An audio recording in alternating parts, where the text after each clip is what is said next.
Welcome to our YouTube channel full concept by Mohammad Tahir.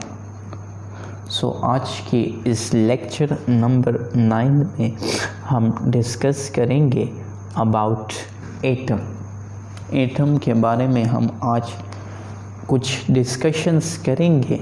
इससे पहले के लेक्चर्स में हमने जो है ना केमिस्ट्री की फंडामेंटल्स जो बेसिक्स टॉपिक है वो हमने डिस्कस की है। अगर आपने वो वाले वीडियोस नहीं देखे तो मेरे यूट्यूब चैनल के में जाके इसकी पूरी प्लेलिस्ट मौजूद है, आप वो देख के अगर यहाँ आए तो आपको काफ़ी अंडरस्टैंडिंग आएगी। I hope I guarantee it कि आपको काफ़ी अंडरस्टैंडिंग आएगी। हम डिफिनीशन पढ़ते हैं अबाउट एटम। जब हम भी क्लास 8 में आए ना तो हमें एटम नामी वर्ड सामने आया। हम सोच रहे थे कि वो बम वाला एटम है, लेकिन नहीं। एटम मैटर की सबसे स्मॉलेस्ट पार्टिकल है। क्या है?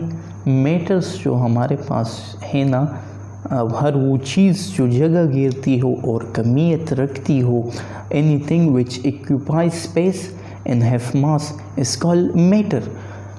अब उस मैटर में जो सबसे स्मॉलेस्ट पार्ट है ना, वो सबसे स्मॉलेस्ट जो हमारे नेकेड आई से हमें नज़र नहीं आता, इवन आप आम माइक्रोस्कोप के ज़रिए भी हमें नज़र नहीं आता।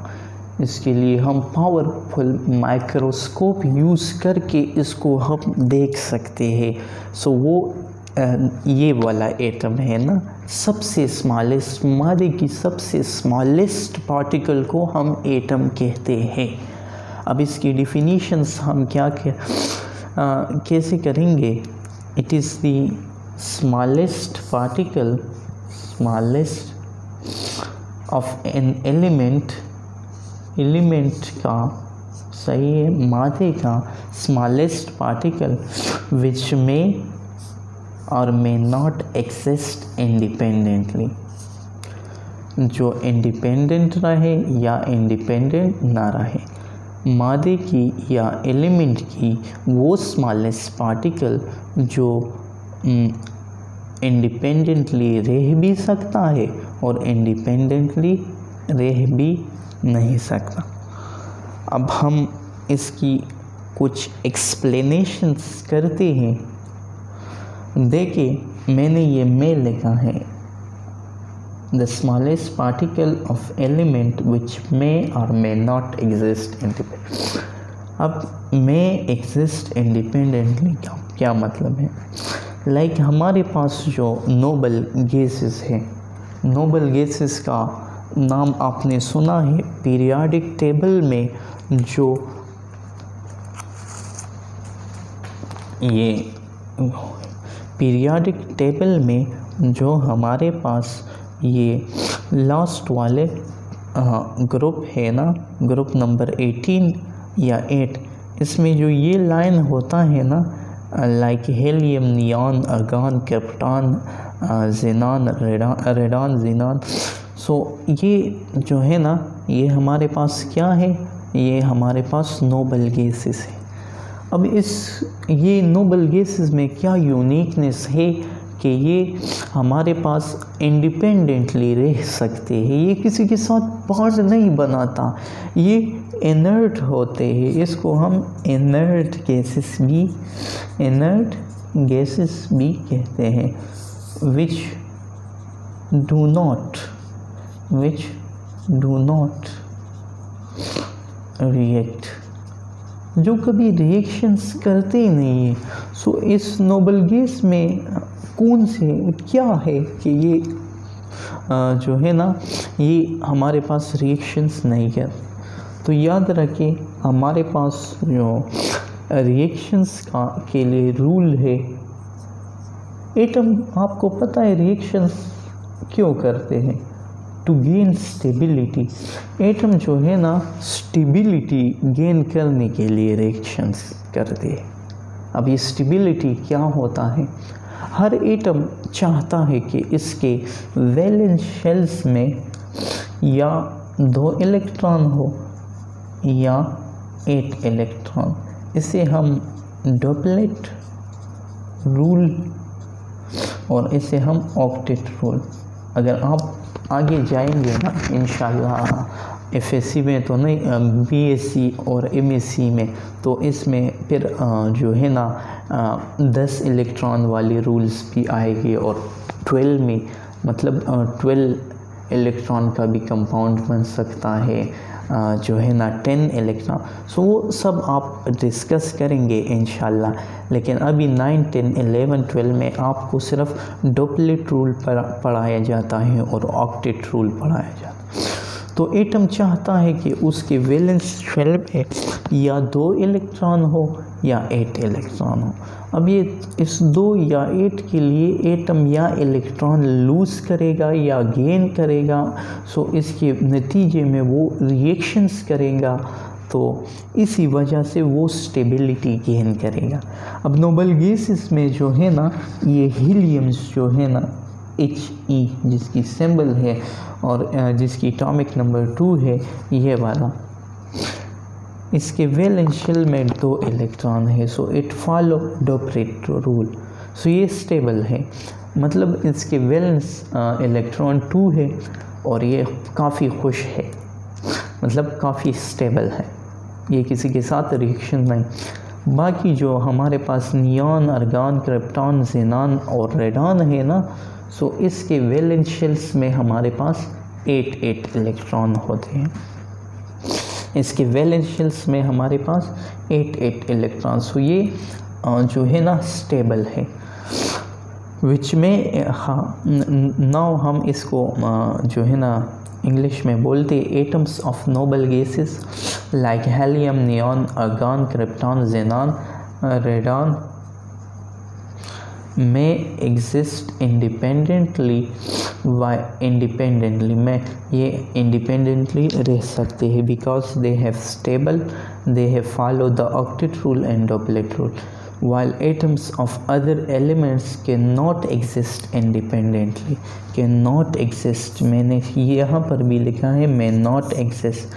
सो अब इस may not exist के कैटेगरी में कौन से, इसमें अनस्टेबल मॉलिक्यूल्स, अनस्टेबल एटम्स आते हैं। अनस्टेबल का मतलब ये है कि उसकी वैलेंस शेल्स में 8 इलेक्ट्रॉन नहीं हो या 2 इलेक्ट्रॉन नहीं हो, मतलब वो या डॉपलेट रूल को फॉलो नहीं करता या ऑक्टेट। सो एटम, हर एटम ये चाहता है कि वो स्टेबल हो जाए, उसकी कन्फिगरेशन लाइक नोबल गैसेस हो जाए।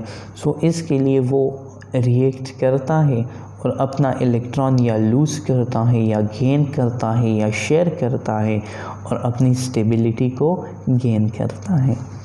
सही है। सिमिलरली अगर इसकी एग्जांपल हम देखते हैं जो exist independently which do not exist independently, तो इसमें हमारे पास हाइड्रोजन है। हाइड्रोजन्स जो है ना वो इंडिपेंडेंटली बिहेव नहीं करता, ये हमेशा डाई एटॉमिक के फॉर्म में एग्जिस्ट करता है because they have 1 valence electron. So they combine with another hydrogens in stable and become stable, and their valence electron become 2, and they obey the doplet rule. So that's why they become stable. Similarly, atoms of other elements like oxygen also exist in diatomic form. So that's why it obey octet rule and become a stable. Nitrogens भी हमारे पास जो है ना वो diatomic form में exist करता है to obey the octet rule. अभी एटम में एक और पॉइंट्स जो है ना, एक अनदर इम्पोर्टेंस पॉइंट्स जो है, atom is a neutral particle. Neutral particle तादीली ज़रा है, मतलब एटम न्यूट्रल का मतलब क्या है, तादीली। Atom is a neutral particle. अब न्यूट्रल पार्टिकल्स किसे कहते हैं? न्यूट्रल वो जिस पे कोई चार्जेस न हो। न्यूट्रल किसे कहते हैं? जिस पे पर कोई चार्ज नहीं हो।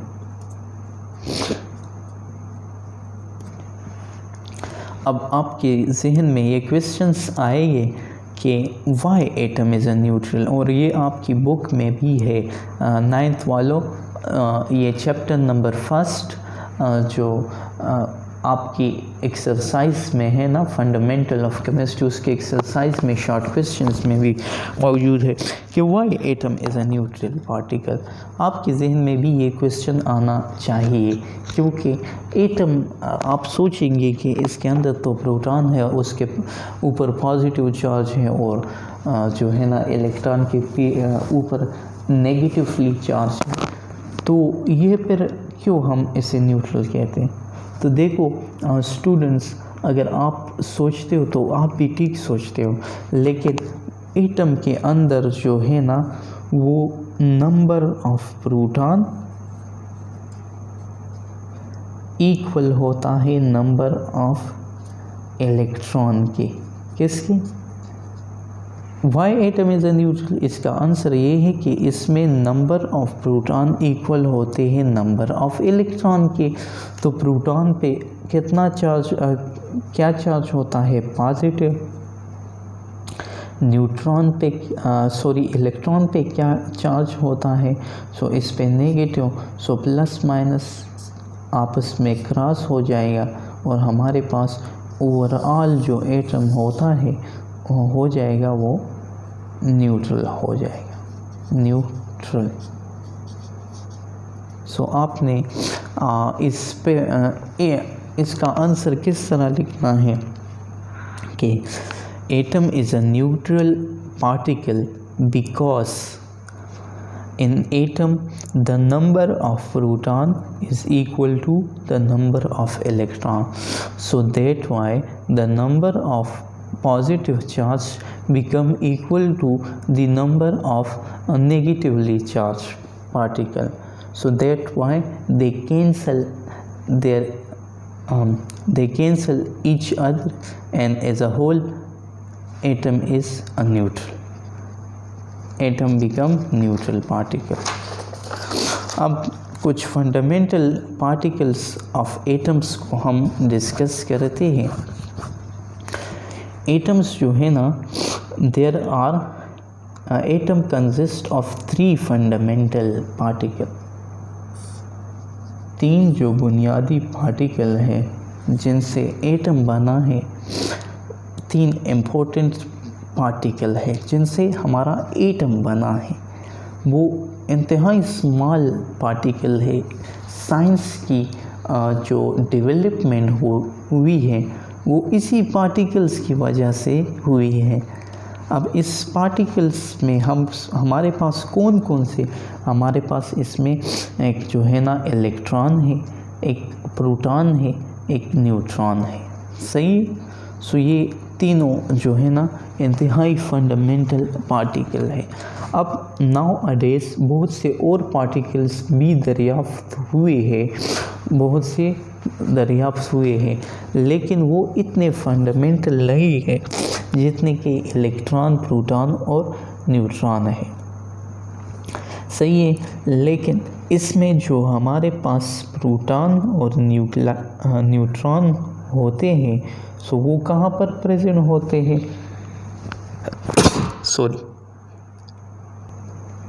सो हमारे पास इसमें जो प्रोटॉन और न्यूट्रॉन होते हैं वो प्रेजेंट होते हैं न्यूक्लियस के अंदर। कहाँ पर? न्यूक्लियस।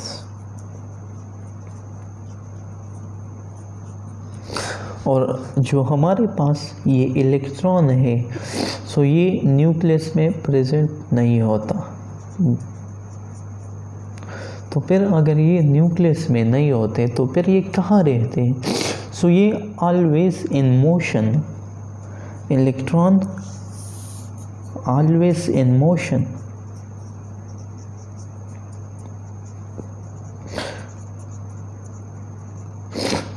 मोशन। अब ये कौन सी मोशन है? ये सर्कुलर मोशन, सर्कुलर मोशन।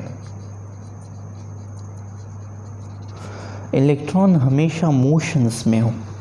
अब ये मोशंस कौन सी होती है? ये सर्कुलर मोशन होता है। Electron revolves around the nucleus in a fix circular path called shells. Electrons जो है ना एटम्स के इर्द गिर्द, एटम्स जो है ना एटम के जो अगर हम जनरल स्ट्रक्चर देखें ना, सो इसमें एक न्यूक्लियस होता है, सही है। फिर उसके में प्रोटॉन और न्यूट्रॉन होते हैं और उसके इर्द गिर्द जो है ना फिक्स्ड सर्कुलर जो है ना क्या होते हैं? पाथ्स होते हैं। सो उस सर्कुलर पाथ में जो इलेक्ट्रॉन है वो मोशन करता है, वो जो है ना रिवॉल्व्स अराउंड द न्यूक्लियस, इस न्यूक्लियस के इर्द गिर्द वो घूमता है। फिर लेकिन याद रखें इसकी डिफरेंट एनर्जी होती है। जब इलेक्ट्रॉन अपनी जो है ना एनर्जी को गेन करेगा तो वो तेज़ इस एनर्जी गेन करके इस जो शेल में है वो जाएगा, एनर्जी को एमिट करके वापस इस शेल में जाएगा। तो ये आप इंशाल्लाह चैप्टर नंबर 2 में आपको डिटेल से समझाऊंगा, लेकिन अभी के लिए आपने बेसिक अंडरस्टैंडिंग लेनी है। अब हमारे पास एक नेक्स्ट टॉपिक है, वो है charge of on fundamental particle. So charge of fundamental particle, जो हमारे पास इलेक्ट्रॉन होते हैं, सो नेगेटिवली चार्ज पार्टिकल, इन सारे के बारे में आप चैप्टर नंबर गालिबन 2 क्लास फर्स्ट ईयर 11 में आप खूब डिटेल के साथ इनकी डिस्कवरीज भी पढ़ेंगे, लेकिन आप 9 के लिए आपने सिर्फ इंट्रोडक्शन लेनी है। सो electron have negatively charge, proton is positively charge particle and neutron is neutral. इस पे एज अ होल कोई चार्ज नहीं होता। और एक चीज़ आपने और भी याद रखनी है कि number of proton in atom is equal to number of electron. ये बहुत इम्पॉर्टेंट है। नंबर ऑफ़ प्रोटॉन यानी positively charge and the negatively charged become equal. Okay, so that's why they cancel each other. I hope you understand my lecture. If you have faced any problem and or you give me any suggestion, so please ask me in the comment sections below. Thank you so much.